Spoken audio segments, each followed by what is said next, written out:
Mi esposa se fue a una fiesta sin mí, aunque le había pedido que no fuera. Más tarde, descubrí que me fue infiel allí. Tengo 30 años, mi esposa 25. Llevamos 3 años de casados y casi 6 juntos. No tenemos hijos ni bienes importantes, pero sí más deudas que dinero en nuestra cuenta bancaria.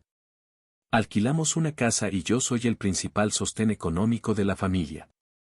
Gano unos $4,000 al mes, mientras que ella gana alrededor de 1,500. Trabajo mucho para que mi esposa pueda mantener su estilo de vida. El ambiente en mi trabajo es muy unido. Un colega, con quien he trabajado durante casi 3 años, me invitó a unirme a una liga de fútbol amateur en la que llevo jugando 2 años. Mi esposa asistía a cada uno de mis partidos, y yo pensaba que lo hacía para apoyarme. Pero en el fondo, siempre sospeché que le atraía más la oportunidad de beber. Yo solía limitarme con la bebida por los partidos, pero ella, como espectadora, no se contenía.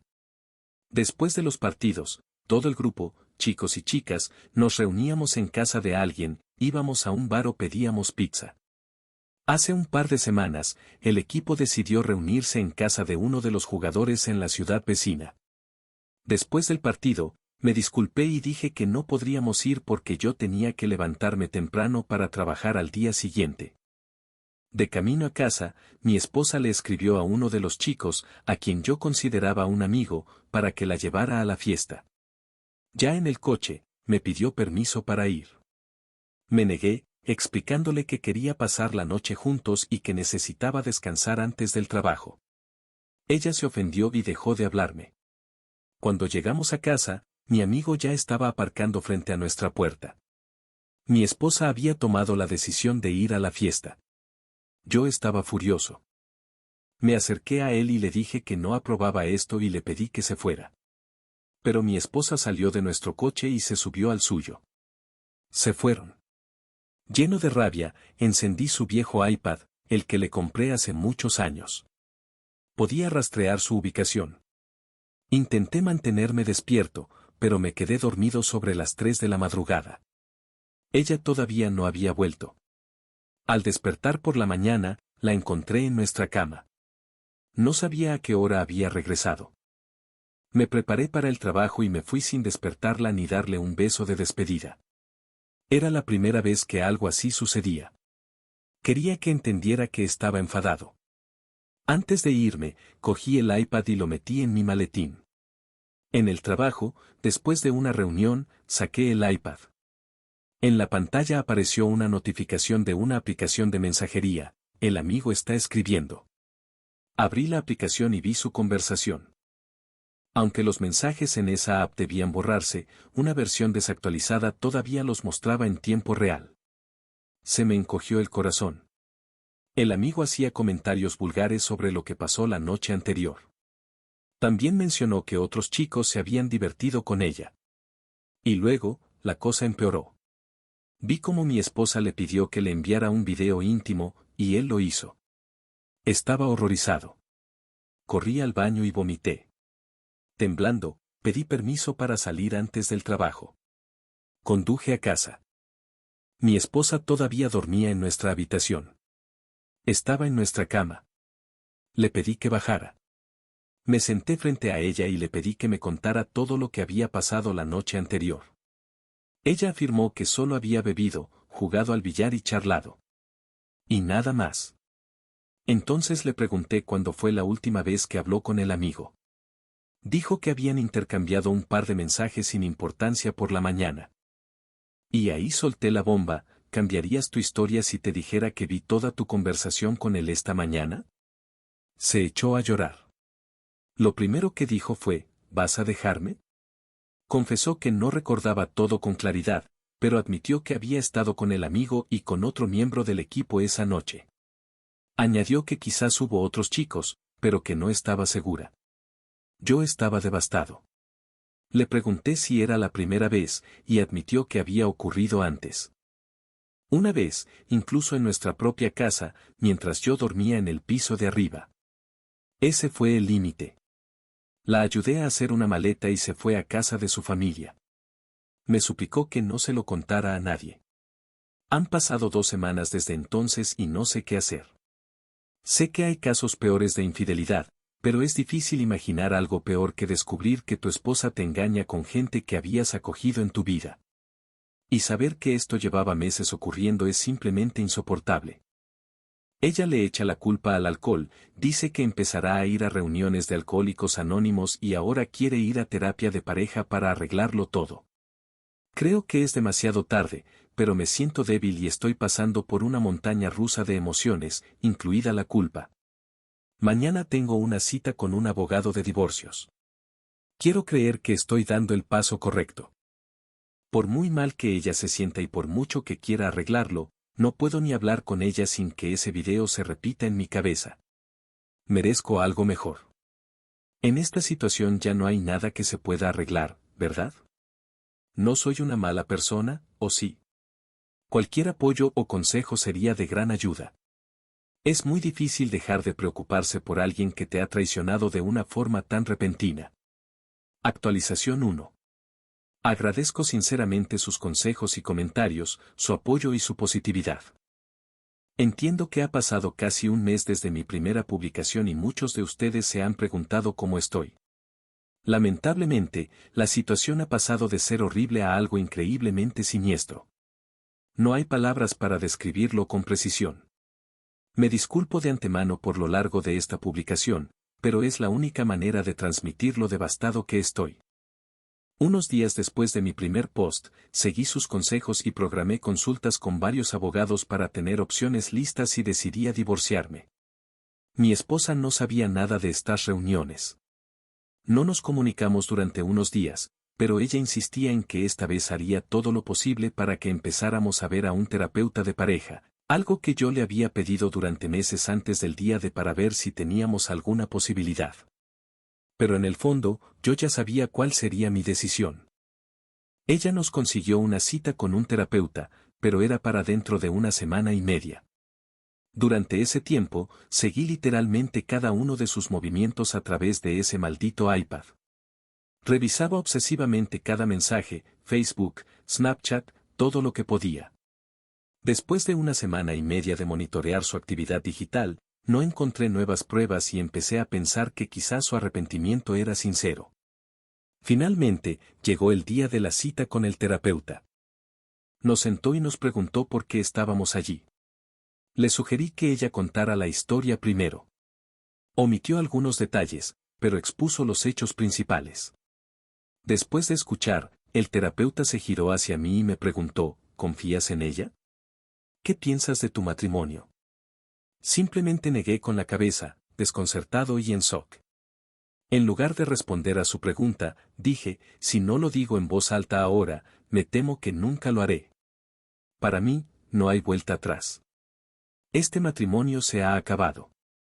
Los votos se han roto, mi confianza está destruida. Y creo que lo único que queda por hacer es solicitar el divorcio. Ella soltó un grito ahogado, entró en histeria y empezó a llorar desconsoladamente. Yo continué, no sé qué se puede salvar de esta relación, pero nuestro matrimonio ha terminado.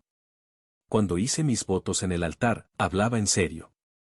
Y no puedo ser honesto conmigo mismo si no admito que todo está roto y es irreparable. En ese momento, sentí un ligero alivio al haberlo dicho en voz alta, en su presencia y con un tercero neutral, dejando claro que para mí, todo había terminado.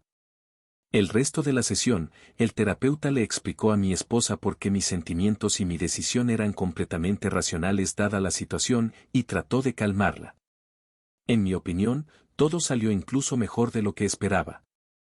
El terapeuta insistió en la terapia, pero individual, no de pareja, para ayudarnos a entendernos a nosotros mismos primero, y quizás, en el futuro, volver a discutir una reconciliación. Para que quede claro, en este momento no considero en absoluto la posibilidad de reconciliarnos. Pero al menos, la terapia individual podría beneficiarme. Ahora, antes de continuar, debo decir que sabía que estaba iniciando un proceso legal que, si no era amistoso, podría ser terriblemente sucio y financieramente devastador para mí, como principal sostén de la familia en un estado donde el divorcio no contempla la culpa. Avancemos 1 semana y media. Para entonces, ambos habíamos tenido al menos una sesión de terapia individual. La versión que ella contaba a su familia era que nos estábamos separando, pero que ambos intentábamos sanar y superarlo. Ella seguía viviendo con su familia, y yo continuaba con mi obsesión, estudiando su actividad digital en busca de cualquier señal de que seguía con sus hábitos detestables. La semana pasada, me di cuenta de que había un lugar que nunca había revisado, la App Store. Miré el historial de descargas de aplicaciones de iCloud y vi que, casi 2 semanas antes de aquella noche, había descargado una aplicación de mensajería secreta en su teléfono. Se me encogió el corazón. Me di cuenta de que todo este tiempo había estado ocultándome conversaciones a propósito, sabiendo perfectamente que yo tenía su iPad. De hecho, ella quería que yo me lo quedara para reconstruir la confianza.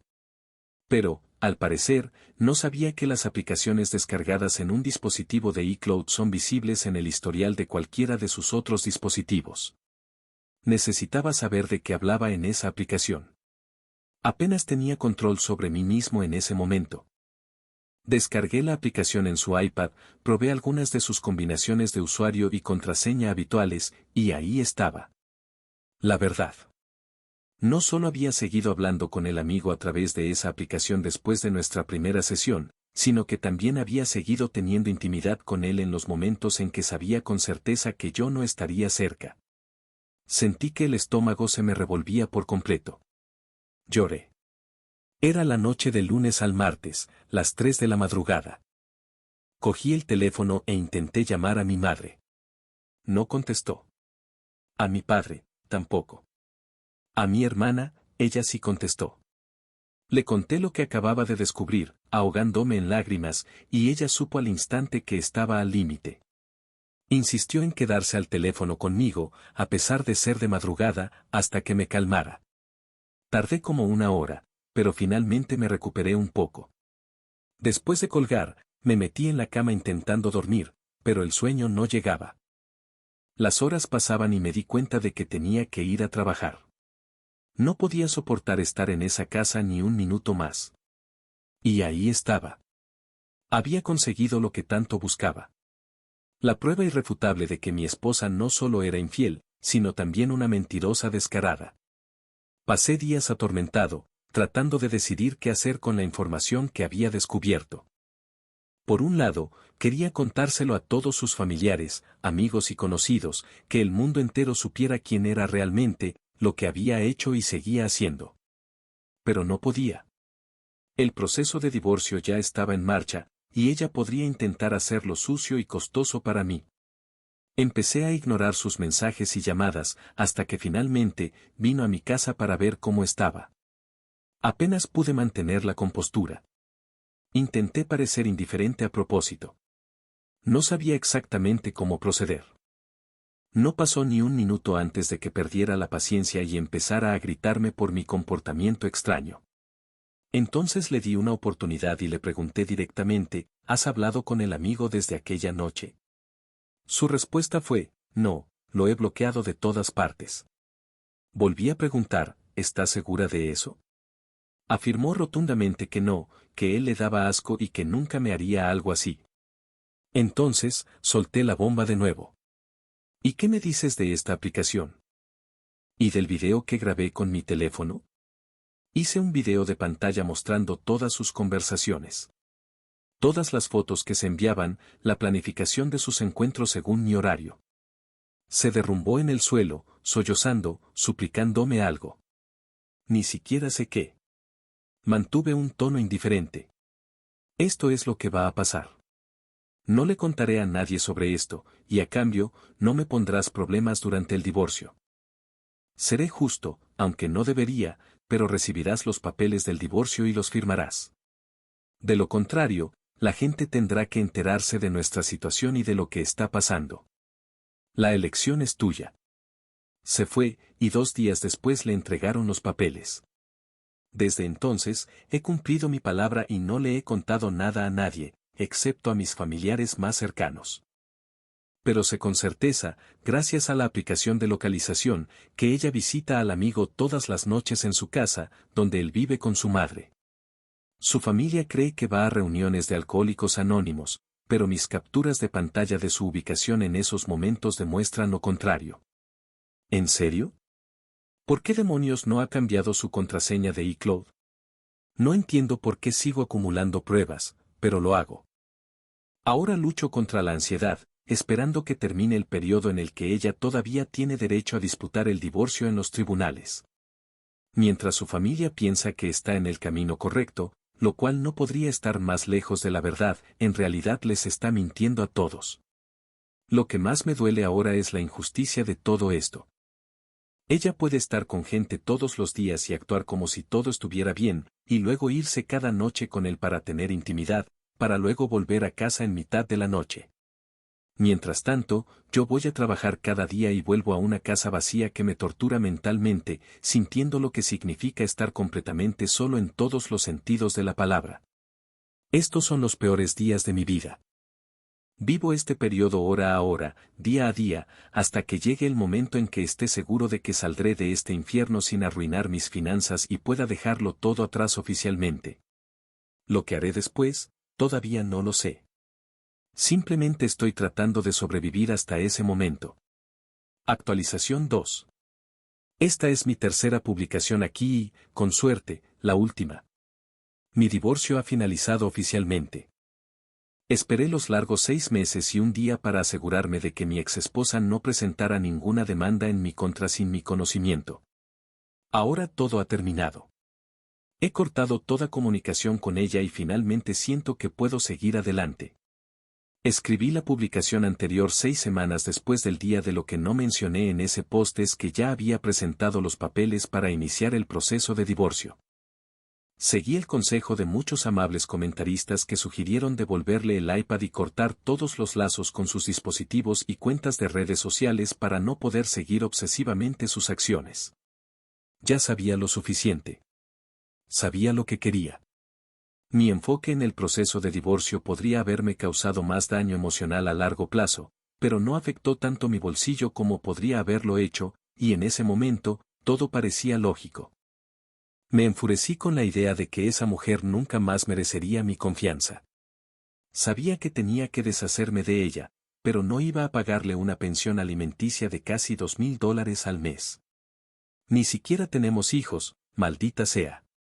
De ninguna manera le iba a pagar ni un céntimo por lo que me hizo.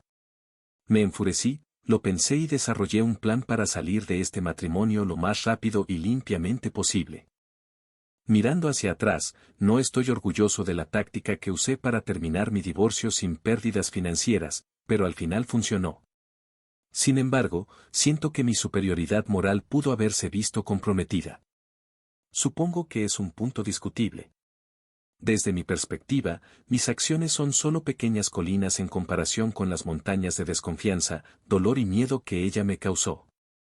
Aproximadamente en la misma época en que escribí mi último post, ya había preparado los papeles de divorcio y los había presentado ante el tribunal, esperando la confirmación. Se lo oculté a mi esposa, que todavía vivía con su familia. Después de que la eché, ya no era bienvenida en mi casa. Intenté organizar varias reuniones para hablar. Quería convencerla de que todavía quería intentar salvar la relación, pero era una completa mentira. En todas esas conversaciones, dejé claro que, en mi opinión, nuestro matrimonio estaba acabado. Ella me había traicionado, y si realmente queríamos empezar de nuevo, teníamos que hacerlo desde cero. Necesitábamos terminar mutuamente este matrimonio y luego empezar a salir de nuevo, cortejarnos y encontrar un camino hacia algo nuevo. Todavía no puedo creer que se lo haya tragado. En realidad, mi plan era hacer todo lo posible para facilitar y acelerar el proceso de divorcio para ella y mantenerlo en secreto. Un claro ejemplo fue cómo le entregué los documentos. Invitamos a un amigo en común a mi casa, la casa donde vivíamos juntos, para que actuara como testigo en la firma de los papeles. Ella firmó los documentos necesarios, los metió en un sobre, sin siquiera molestarse en leerlos. Dudo que realmente entendiera lo que estaba pasando. No se fijó en la aburrida jerga legal, porque yo había solicitado términos muy favorables para mí, sin ninguna pensión alimenticia, solo la división de lo que había en nuestra cuenta conjunta en ese momento. Evitar pagarle una pensión era el mayor obstáculo que quería superar. Los primeros meses, jugué activamente la carta de necesito tiempo para pensar y la evitaba, viéndola solo unas 2 veces al mes para cenar o encontrarnos en lugares públicos, hablar de trivialidades y fingir que me importaba. Estas reuniones siempre eran en lugares públicos para que no pudiera decir que intenté hacerle algo malo. Mantuve las apariencias, seguí jugando con ella. Le hice creer que realmente estaba trabajando en mis emociones y aceptando lo que había pasado, tratando de encontrar la fuerza para perdonar y así poder reconciliarnos. Mientras tanto, no tenía la más mínima intención de hacerlo. Manteniéndola enganchada, logré ganarme su confianza y la eliminé de mis cuentas bancarias, la saqué del contrato de alquiler e incluso trasladé todas sus cosas de nuestra casa a un almacén. Una vez hecho todo esto, la convencí de que buscaríamos un nuevo lugar juntos, y que el hecho de que sus cosas ya no estuvieran en la casa me ayudaría a superar más fácilmente su traición y a empezar a sanar. Mintiéndole y manteniéndola en ese estado de sumisión y cooperación, logré completar todas las tareas complicadas del divorcio sin pérdidas, y ella pensaba que estaba haciendo lo correcto para nosotros. Así pasaron unos 4 de los 6 meses que necesitaba para ver la luz al final del túnel. A principios del 4.º mes, recibí un mensaje de un pariente con el que vivía mi ex. Me preguntó si todavía estábamos intentando arreglar las cosas. Este pariente sabía lo del amigo y toda la situación. Para mantener la apariencia de reconciliación, respondí, sí, ¿por qué preguntas? A cambio, recibí una foto de mi esposa y el amigo cenando en un restaurante de otra ciudad con el texto, esto está pasando ahora mismo. Resulta que este pariente se había encontrado con unos compañeros de trabajo y los vio juntos. Ahí fue donde cometí el error de dejar que mis emociones me dominaran. Le escribí a mi esposa y le pregunté si podía hablar por teléfono. Me mintió, diciendo que estaba en una reunión de Alcohólicos Anónimos y que me llamaría en cuanto saliera. Le respondí, no sabía que las reuniones de Alcohólicos Anónimos se hacían en nombre del restaurante y que tu amiguito ahora es tu padrino. Me llamó de inmediato y empezó a gritar, acusándome de actuar de forma extraña y de acosarla. Le respondí que no era así. Le contesté con algunas palabras malsonantes y declaré que ya no me interesaba hablar con ella. Así, en los últimos 2 meses del divorcio, ella comenzó a salir oficialmente con el amigo. Los bloqueé a ambos en todas las redes sociales, pero la información seguía filtrándose a través de amigos en común. Empezaron a surgir preguntas y cada vez más gente se ponía en contacto conmigo para saber qué estaba pasando. Al parecer, mi esposa se estaba volviendo más audaz, publicando estados y fotos juntos. Si alguien me preguntaba qué pasaba, yo respondía que no lo sabía. Si me preguntaban por mi ex, les contaba todo lo que querían saber. Las personas cuyas relaciones realmente valoraba y quería mantener se pusieron de mi lado. El apoyo que recibí de nuestros conocidos en común resultó ser mucho más importante para mí que el propio divorcio. Finalmente sentí que tenía con quien desahogarme, y vaya si lo hice. Casi todos con los que hablé sobre lo ocurrido intentaron primero contactar a mi ex para averiguar quién era ese tipo con el que publicaba todas esas fotos. La conclusión general fue que yo estaba más que feliz de contarles a nuestros conocidos todos los detalles que ella había decidido ocultar.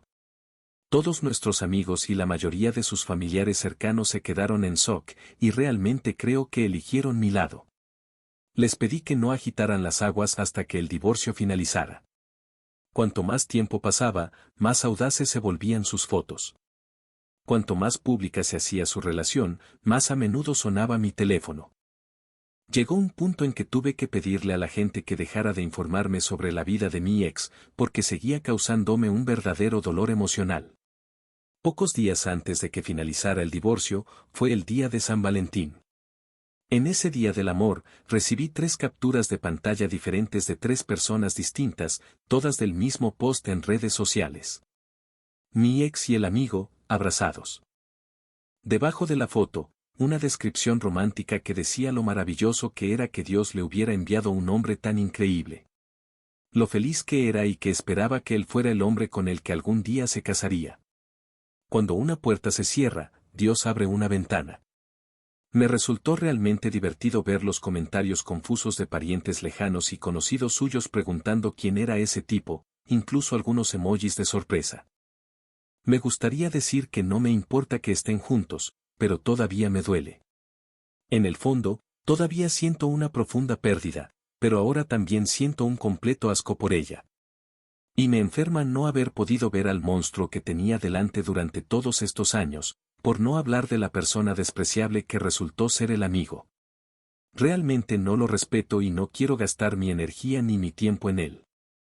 Seguro que recibirá su merecido al quedarse con ella, mi exesposa, una persona a la que, en esencia, ya no conozco.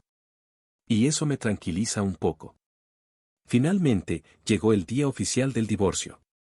No recibí ningún papel y su oportunidad de luchar por algo que no estuviera en los acuerdos que redactamos había pasado. Logré quedarme con todo mi fondo de pensiones acumulado. No tengo que pagarle pensión alimenticia. Salí del matrimonio sin deudas y lo hice sin abogados ni tribunales. Al final de ese día, bloqueé su número de mi teléfono.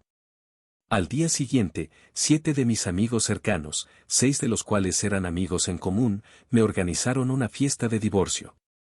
Las fotos de la fiesta las publicaron en Snapchat toda la noche. Fue un verdadero acontecimiento digno de documentar. A causa de ello, cada uno de ellos fue bloqueado en las redes sociales por mi exesposa y recibió varios mensajes groseros. Postdata. Hay una lucha interna más a la que me enfrento. Quizás alguien pueda aconsejarme. Durante aquella obsesión, mientras rebuscaba en sus huellas digitales, descubrí que también había estado con un hombre de su ciudad natal mientras todo esto sucedía. Este tipo es un antiguo amor suyo, pero tiene esposa e hijo, y realmente lucho con la idea de si debería contárselo a su esposa. Siento vergüenza por no haber dicho nada todavía, pero me aterra la idea de destruir una familia y cargar con eso en mi conciencia. ¿Debería decírselo? ¿Debería revelar mi identidad o mantenerlo en secreto? Simplemente, no puedo dejar de pensar en todo esto.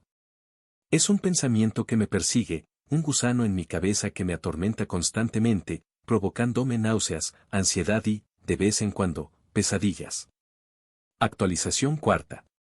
Han pasado 3 años desde mi día D y más de un año desde mi última publicación. Este último año ha sido el primero en el que finalmente he podido centrarme en mí mismo. No tengo actualizaciones sobre mi exesposa o su vida, ya que he cortado por completo toda comunicación con ella y su familia. Incluso me vi obligado a bloquear a nuestros amigos en común a través de los cuales podría filtrarse información no deseada.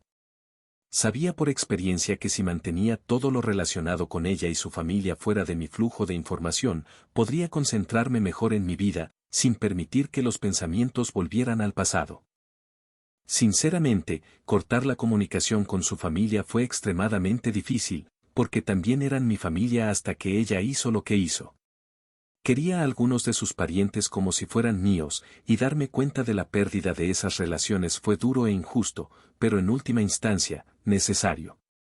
Sé que esta estrategia funciona y me beneficia, porque con el tiempo, cada vez pasan más días en los que no pienso en ella en absoluto.